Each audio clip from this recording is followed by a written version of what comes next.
कि जिस तरह से आप प्रधानमंत्री मोदी जी ने जोर शोर से प्रचार प्रसार किया था 2019 के अंदर, 2014 के अंदर, और विश्वास जताया था युवाओं के बीच में, देश की कन्याओं के बीच में, देश की नारी के बीच में, देश की बहन बेटियों के बीच में, कि नारी सशक्तिकरण की बातें कही थी, बेटी बचाओ बेटी पढ़ाओ की बात कही थी। जब वही बेटी सड़क पर बैठ जाती है तो सवाल उठता है इस प्रधानमंत्री मोदी जी से, भारतीय जनता पार्टी से। सवाल इसलिए उठता है कि ये जो तमाम जो देश की जो बेटियां हैं, जो दो बहनें हैं, उनके ऊपर जब यौन शोषण का आरोप यौन शोषण करता है कोई फेडरेशन का चेयरमैन और उनके ऊपर आरोप लगता है और उनके ऊपर कोई कार्रवाई नहीं होती है, तो इन बेटियों को सड़क पे बैठना पड़ता है। CCN News 24 के सभी दर्शकों को मेरा नमस्कार। दर्शकों, आप मेरे साथ अभी एक भगवा गमछा ओढ़े हुए इस युवक को देख सकते हैं। पीछे अगर आप देखेंगे तो दिल्ली पुलिस की बैरिकेडिंग के चारों और अंदर कुछ रेसलर्स बैठे हैं। कुछ रेसलर्स में महिला रेसलर्स का ज़्यादा योगदान है। आज से 3 महीने पहले, जैसा कि आप जानते ही हैं, कि धरना एक जंतर मंतर से अपने भारत के गौरव शान रेसलर्स का एक धरने का आगाज हुआ था और आरोप इस प्रकार की थी कि रेसलिंग फेडरेशन के जो अध्यक्ष है ब्रजभूषण जी, वो महिलाओं के साथ यौन शोषण करते हैं और उनके ऊपर कुछ फाइनेंशियली भी आरोप लगाए गए थे। और वो 3 महीने पहले जो धरना था उसको तो आश्वासन देके अनुराग ठाकुर के द्वारा भंग करा दिया गया था, लेकिन उसका दूसरी बार आज आगाज हो चुका है। चर्चा का विषय यही रहने वाला है कि एक तरफ देश में बेटी पढ़ाओ बेटी बचाओ का नारा दिया जाता है, महिला सशक्तिकरण के लिए नए कानून बनाए जाते हैं, वही जो देश की आन बान शान बेटियां हैं उनके साथ किस प्रकार से दुर्व्यवहार हो रहा है देश के अंदर। सर, सबसे पहले हमारे चैनल में आपका स्वागत है। बहुत बहुत स्वागत है और देश के तमाम युवाओं, सुमित शर्मा की तरफ से तमाम युवाओं को स्वागत करता हूँ। बात यहाँ मुद्दे की होनी चाहिए। मुद्दा ये है कि जिस तरह से आप प्रधानमंत्री मोदी जी ने जोर शोर से प्रचार प्रसार किया था 2019 के अंदर, 2014 के अंदर, और विश्वास जताया था युवाओं के बीच में, देश की कन्याओं के बीच में, देश की नारी के बीच में, देश की बहन बेटियों के बीच में, कि नारी सशक्तिकरण की बातें कही थी, बेटी बचाओ बेटी पढ़ाओ की बात कही थी। जब वही बेटी सड़क पे बैठ जाती है तो सवाल उठता है इस प्रधानमंत्री मोदी जी से, भारतीय जनता पार्टी से। सवाल इसलिए उठता है कि ये जो तमाम जो देश की जो बेटियाँ हैं, जो दो बहनें हैं, उनके ऊपर जब यौन शोषण का आरोप यौन शोषण करता है कोई फेडरेशन का चेयरमैन और उनके ऊपर आरोप लगता है और उनके ऊपर कोई कार्रवाई नहीं होती है, तो इन बेटियों को सड़क पे बैठना पड़ता है। 3 महीने पहले भी जब ये बहन बेटी बैठी थी तो खेल मंत्रालय और खेल मंत्री ने बाकायदा प्रेस कॉन्फ्रेंस करके इनको आश्वासन दिया था, भरोसा जताया था कि उनके ऊपर कार्रवाई की जाएगी, लेकिन कोई कार्रवाई नहीं हुआ तो दोबारा इनको बैठना पड़ा। आप ये समझ सकते हैं कि ये जो बहन बेटी है, देश को तिरंगा को लेकर ये मेडल लाई थी देश के लिए, देश का गौरव बढ़ाया इन्होंने, देश के लिए देश की अस्मिता को बढ़ाया इन्होंने। ये तमाम जो वो कार्य किए जो देश की मान सम्मान बढ़ सके, वो सारे कार्य किए इन्होंने। लेकिन अगर इनको बैठना पड़ रहा है तो वो समझ लिए देश के उन करोड़ों जो नारी है, जो देश की रक्षा की बात करते हैं, जो देश के मान सम्मान की बात करते हैं, उनके भरोसे पर ठेस पहुंचता है। कमेटी में बैठाई गई थी लेकिन आरोप सिद्ध नहीं हो पाए, इस वजह से ब्रजभूषण के खिलाफ कोई कार्रवाई नहीं हुई। मैं कह रहा हूँ कमेटी ने कितना रिपोर्ट दिया है देश की जनता को, ये तो लाइए आप ये बताइए। यही देश की बेटी है जो सुप्रीम कोर्ट गई और वहाँ पे FIR दर्ज करने से मना कर दिया गया। आप ये बताइए, यही जो बहन बेटी है ना, ये तमाम जो मंत्रालय के पास गए, प्रधानमंत्री जी के पास मिलने की कोशिश किया लेकिन मिलने नहीं दिया गया। मोदी साहब मिले थे 1 साल पहले, सारे रेसलर से हालचाल लिए थे, तब विनेश ने, चाहे रेसलर्स ने नहीं बताई अपनी समस्या उन्हें। विनेश फोगाट जब उस टाइम मिले थे, वो मंच क्या था? वो मंच था देश हित के लिए। वो मंच था जब मोदी जी आए थे, राष्ट्र हित की बात कर रहे थे। क्या आपको ये सही लगता है कि उस मंच से विनेश फोगाट इस सवाल को करती? जब उसके तुरंत बाद जब विनेश फोगाट बहन ने समय मांगा तो प्रधानमंत्री मोदी जी के पास समय क्यों नहीं था? आप ये बताइए। अगर इतना ही हितैषी बन रहे हैं प्रधानमंत्री मोदी जी और गृह मंत्रालय और तमाम जो वो फेडरेशन के चेयरमैन हैं, उनके पास समय नहीं है इनसे मिलने के लिए, और आप कहते हो कि उस समय क्यों नहीं बताया? आप ये बताइए, जहाँ पे स्वागत समारोह हो उस मंच से ये कुछ भी कह देगी जहाँ से पूरी दुनिया देख रही है। इन्होंने हमेशा तिरंगे का मान और सम्मान बढ़ाया, उस तिरंगों को धूमिल करने का काम उस मंच से करेगी क्या? आपने जब इनकी बातें नहीं सुनी तो उनको धरना प्रदर्शन, लोकतंत्र में आज़ादी है, लोकतंत्र और अभिव्यक्ति की आज़ादी है कि वो धरना प्रदर्शन सड़क के माध्यम से कर सकती है और कर रही है, लेकिन आप एक एजेंडे के माध्यम से इनको भी आप शर्मिंदा महसूस करवाओगे ना, तो सवाल उठेगा। आप देखिए, मैं तो सवाल कर रही हूँ जो कि आगे से पूरा कमेंट्स बॉक्स में आ रहे लोगों की राय है इस प्रकार की, तो मैं वही आपसे, मैं उन लोगों की बता तो रहा हूँ। उन्होंने जब 1 साल पहले जब वो मिली थी तो वो मंच अलग था, लेकिन उसके अगले दिन ही 2-4 दिन में ही समय मांगा गया था, तो प्रधानमंत्री मोदी जी और प्रधानमंत्री के कार्यालय से समय नहीं मिला विनेश फोगाट जी को। बात ये है, बात उस मुद्दे को उस मुद्दे से लिंकअप मत कीजिए। अब आइए बात वाजिब, इनको अगर सड़क पे बैठना पड़ रहा है तो तमाम नौजवान तमाम युवा सवाल पूछना पड़ा क्यों बैठना पड़ रहा।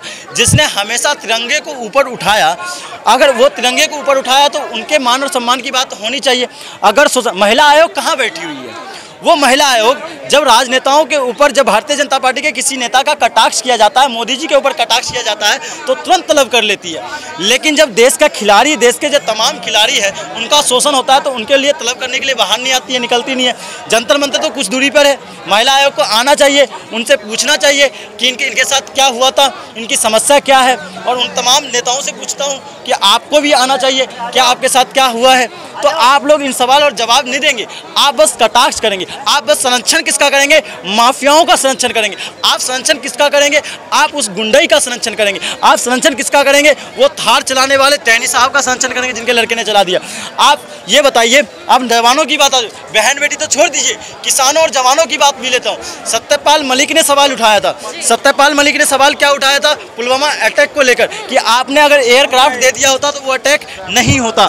आप ये बताइए, उन सवाल को दबा दिया जाए मीडिया ने, उन सवाल को, जबकि सवाल कहाँ चला जाता है? अतीक अहमद और मुख्तार अंसारी पे चला जाता है। सवाल सत्यपाल मलिक का वो भी होना चाहिए जिस तरह से भ्रष्टाचारी उनके पास आया करते थे। सत्यपाल मलिक की कुर्सी छीनते हुए दिख रही थी, उन्हें पॉलिटिकल करियर डैमेज होता दिख रहा था, तब जाके उन्होंने ऐसे बयान दिए हैं, ऐसा आरोप लग रहा है उन पे। देखो, आप मीडिया से आप नहीं दिखाओगे हकीकत, मैं बता रहा हूँ, तमाम मीडिया सब पत्रकारिता की बात कर रहा हूँ। सत्यपाल मलिक जब किसानों का आंदोलन हो रहा था तो क्या किसानों के पक्ष में उन्होंने अपनी बातें नहीं रखी थी? क्या वो उस टाइम राज्यपाल नहीं थे क्या? आप ये बात करें, क्या उन्होंने जवानों के लिए बात नहीं करी थी? जवानों के लिए जो उनके जो चीज़ें होने चाहिए उन पर बात करनी चाहिए गृह मंत्रालय को। आपका मीडिया का एक माइक सत्यपाल मलिक के पास उस समय नहीं गया था और आज भी नहीं जा रहा। उन्होंने खुद भी कोशिश नहीं करी थी हमले के बाद तत्पश्चात बात करने की मीडिया से। सुनिए, आज 2 दिन पहले सुनिए, अगर सत्यपाल मलिक अगर आरोपी है ना, तो मैं मानता हूँ उतना बड़ा आरोपी है, लेकिन आरोपी उतना बड़ा ही मीडिया भी है। मैं क्यों बता रहा हूँ मीडिया क्यों है? कि सत्यपाल मलिक ने उस समय सवाल उठाया था, लेकिन सत्यपाल मलिक के पास एक भी माइक नहीं पहुंचा था उस समय जब वो किसानों और जवानों की बात कर रहे थे। आपको बुला के उठाई थी उन्होंने आवाज अपनी? क्यों? आपको दिखा नहीं था क्या? किसानों के सामने राज्यपाल नहीं था क्या? मैं आपको कटिंग दिखाऊं? पुलवामा हमले में जो बयान दिया उसकी बात कीजिए। पुलवामा हमले की बात, जवानों के लिए बात नहीं कहा था उन्होंने? क्या कहा था उन्होंने? उनके पास जितनी भी सुख सुविधाएं होनी चाहिए वो वाजिब होना चाहिए। क्या उन्होंने सवाल नहीं उठाया था? उसी पे सवाल पूछते तो हकीकत निकल के आते, वो हकीकत निकाल देते उस टाइम पे। आप सवाल पूछने क्यों नहीं गए थे? जब उन्होंने एक कॉन्फ्रेंस में ये बात कह रहे थे कि जवानों को सुख सुविधाएं तरीके से मिलना चाहिए, तो आप उस समय उनसे सवाल पूछते तो दर्द निकल के आ जाता, लेकिन आपने हिम्मत नहीं जुटाया था और आप सवाल उल्टा सत्यपाल मलिक पे। अगर आरोपी है सत्यपाल मलिक अगर जम्मू कश्मीर के मुखिया होने के नाते, तो उनके ऊपर भी कार्रवाई होना चाहिए, लेकिन आप जवानों की बात नहीं करोगे। आप ये बताइए 2014 से लेकर 2023 के बीच में ही सवाल बता रहा हूँ, कितने हमले हुए हैं जवानों के ऊपर? महाराष्ट्र के अंदर 50 जवानों की शहादत हुई, एक आवाज़ निकल के नहीं आई। छत्तीसगढ़ के अंदर कितने जवानों की शहादत होगी? एक सरकार का एक नुमाइंदा निकल के नहीं आया। आप ये बताओ, तमाम घटनाएं हुई, एक नुमाइंदा निकल के नहीं आया। आप किसकी बात कर रहे हो? आतंक पे वार जारी तो है देश में। कितने आतंक पे वार जारी है? आपका अरुणाचल में सेनाओं की देन है जो मुंहतोड़ जवाब दे रहा है, लेकिन उसके बावजूद भी आपके मैप के माध्यम से चाइना सरकार मैप में 11 कस्बों का नाम बदल दिया जाता है, लेकिन भारत सरकार की हिम्मत नहीं होती उसके ऊपर कार्रवाई करे। आप ये बताएं, लद्दाख के अंदर 8 में से 14 फिंगर पे आ गया और सेना चाह रही है उनको मुंहतोड़ जवाब देना, लेकिन सरकार इजाजत नहीं दे रही है। आप इसकी बात कर रहे हो? आप किसकी बात कर रहे हो? जवान तो पहले भी मजबूत था और आज भी मजबूत है, लेकिन आप जवान को कटघरे में और जवान के नाम पर आप वोट की राजनीति करना चाहते हो। ये जवान हमेशा देश, आप खिलाड़ियों की बात कीजिए, जो देश हित की बात कर रहा देश, उनके नाम पर आप वोट की राजनीति कर लोगे, लेकिन जब उनकी बात आ गई तो आप भूल जाओगे, उनको भूल जाते हो। आपको नहीं पता इसी जंतर मंतर पे 2 महीने से जवान बैठे हुए हैं यहाँ पे धरना प्रदर्शन के लिए, लेकिन आप एक सरकार तक आवाज़ नहीं पहुँचती है। गूंगी पीढ़ी बैठी हुई वहाँ पे, सदन यहाँ से 2 किलोमीटर है। आप इतना ही राष्ट्र हित की बात कर रहे हैं, जवानों और खिलाड़ी की बात कर रहे हैं, तो धरना प्रदर्शन चल रहा है, क्यों नहीं आ रहे हो यहाँ पे? एक नुमाइंदा नहीं आ रहा है यहाँ पे, बताओ आप किसकी बात कर रहे हो? अभी यहाँ पर बबीता फोगाट, भारतीय जनता पार्टी की मंत्री विनेश फोगाट की सगी बहन, वो नहीं पहुंची है, पिछली बार सरकार की नुमाइंदी बनके पहुंची थी। आप यहाँ पे परिवारवाद की बात लाओगे? उनकी विचारधारा सुनिए। बात तो पूरा है रेसलिंग फेडरेशन कैसे बबीता फोगाट, विनेश फोगाट, दिनेश फोगाट, सुनिए, नेपोटिज्म की लड़ाई लग रही है ये। सुनिए, आपने एक बार में एक लाइन में कह दिया बबीता फोगाट कहाँ है? आप बताइए, अगर नेपोटिज्म की बात करें, बबीता फोगाट कहाँ है? आपको नेपोटिज्म वहाँ नहीं लिखेगा जहाँ जैसा सेक्रेटरी बन जाएंगे, आपको नेपोटिज्म यहाँ लिखेगा, सांसद का बेटा सांसद बनेगा, आपको नेपोटिज्म वहाँ लिखेगा जहाँ विधायक का बेटा। सुनिए, यहाँ पे ये बताइए कितने नेपोटिज्म है, ये बताइए आप इनको, उनको नेपोटिज्म से बात करें। साक्षी मलिक क्या विनेश फोगाट की बहन लगती है? आप ये बताइए, यहाँ बजरंग पुनिया क्या उनका भाई लगता है क्या? आप ये बताइए, तमाम जो यहाँ बैठे हुए हैं जो रेसलर है, ये आपके भाई बहन लगते हैं? भाई बहन रिश्ते में आप कहते हो भाई बहन है, देश हित में भाई बहन, मैं भी हूँ, लेकिन देश हित के लिए भाई बहन, राष्ट्र हित के लिए भाई बहन। आप उसको नेपोटिज्म से जोड़ देंगे जहाँ राष्ट्र की बात आती है। आपको परिवारवाद और दोस्तवाद वहाँ नहीं दिखेगा जहाँ देश की अस्मिता जहाँ खलल होती है। आप देश अस्मिता जहाँ देश की मान बढ़ाने वाले को देश से जोड़ रहे हो। इन्होंने जब तिरंगा उठाने के लिए जाते हैं तो ये कहते हैं कि मैं तिरंगा अपने भाई और बहन और अपने माता पिता के लिए उठा रहा हूँ। ये तिरंगा उठाते हैं ना तो उस टाइम भारत माता दिखता है, भारत माता की आंचल दिखती है, उस समय कोई परिवारवाद और कोई राज्य नहीं दिखता है। आपको अगर कॉमन राज्य के लोग हैं यहाँ पे, हरियाणा के, आप यही एजेंडा, मैं यही तो बताना चाह रहा हूँ आपको, आपका एजेंडा ही यही है। आप ये बताइए, मैं फिर वही कहता हूँ, जब ये खेलने के लिए जाते हैं तो क्या हरियाणा के नाम से खेलने के लिए जाते हैं? क्या आप जब मेडल लेके आते हैं तो क्या हरियाणा के लिए मेडल लेके आते हैं? नारे चलते हैं, हरियाणा के पूत है मजबूत। सुनिए, आपने नारे सुने क्या? आपने सुने? आप जैसे मीडिया ने सुने होंगे, आप जैसे मीडिया ने सुने होंगे, आप जैसे मीडिया ने सुने होंगे नारे। अगर सुने तब प्रधानमंत्री मोदी जी, अगर ऐसा नारा लग रहा था तो प्रधानमंत्री मोदी जी अपने बगल में बिठा के फोटो क्यों खिंचवाते हैं? आप अगर नारे सुने, आप हरियाणा के नाम पर आप कर रहे हो, अगर ये मेडल लाते तो हरियाणा की बात कर देते।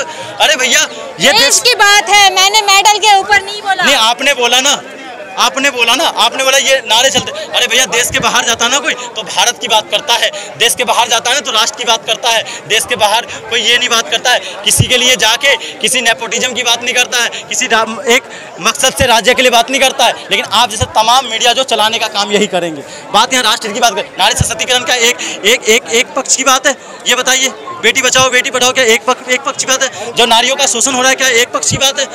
क्या आपको नहीं पता है देश की हकीकत क्या है? जिस देश में देवी और कन्या पूजा जाता हो, लक्ष्मी माना जाता हो, बहन और बेटियों को उसी देश में सबसे ज़्यादा शोषण किया जाता है। तो सवाल निशान सरकार पे नहीं उठना चाहिए? आप ये बताइए, महिला आयोग जिसके लिए बनाया गया था उनके लिए कार्य नहीं कर रही है तो सवाल निशान उठता है कि नहीं उठता है? आप उसको आप नेपोटिज्म से जोड़ दोगे। कोई भी अगर सरकार से सवाल पूछेगा तो वो राष्ट्र विरोधी हो जाएगा, कोई भी अगर भारतीय जनता पार्टी से सवाल पूछेगा तो वो धर्म विरोधी हो जाएगा। लेकिन जो धर्म के नाम पर वोट की राजनीति करेगा वो धर्म विरोधी नहीं होगा। तो ये कैसी राजनीति और कैसी रणनीति है? ये सवाल, ये निशान है देश की जनता की तरफ से।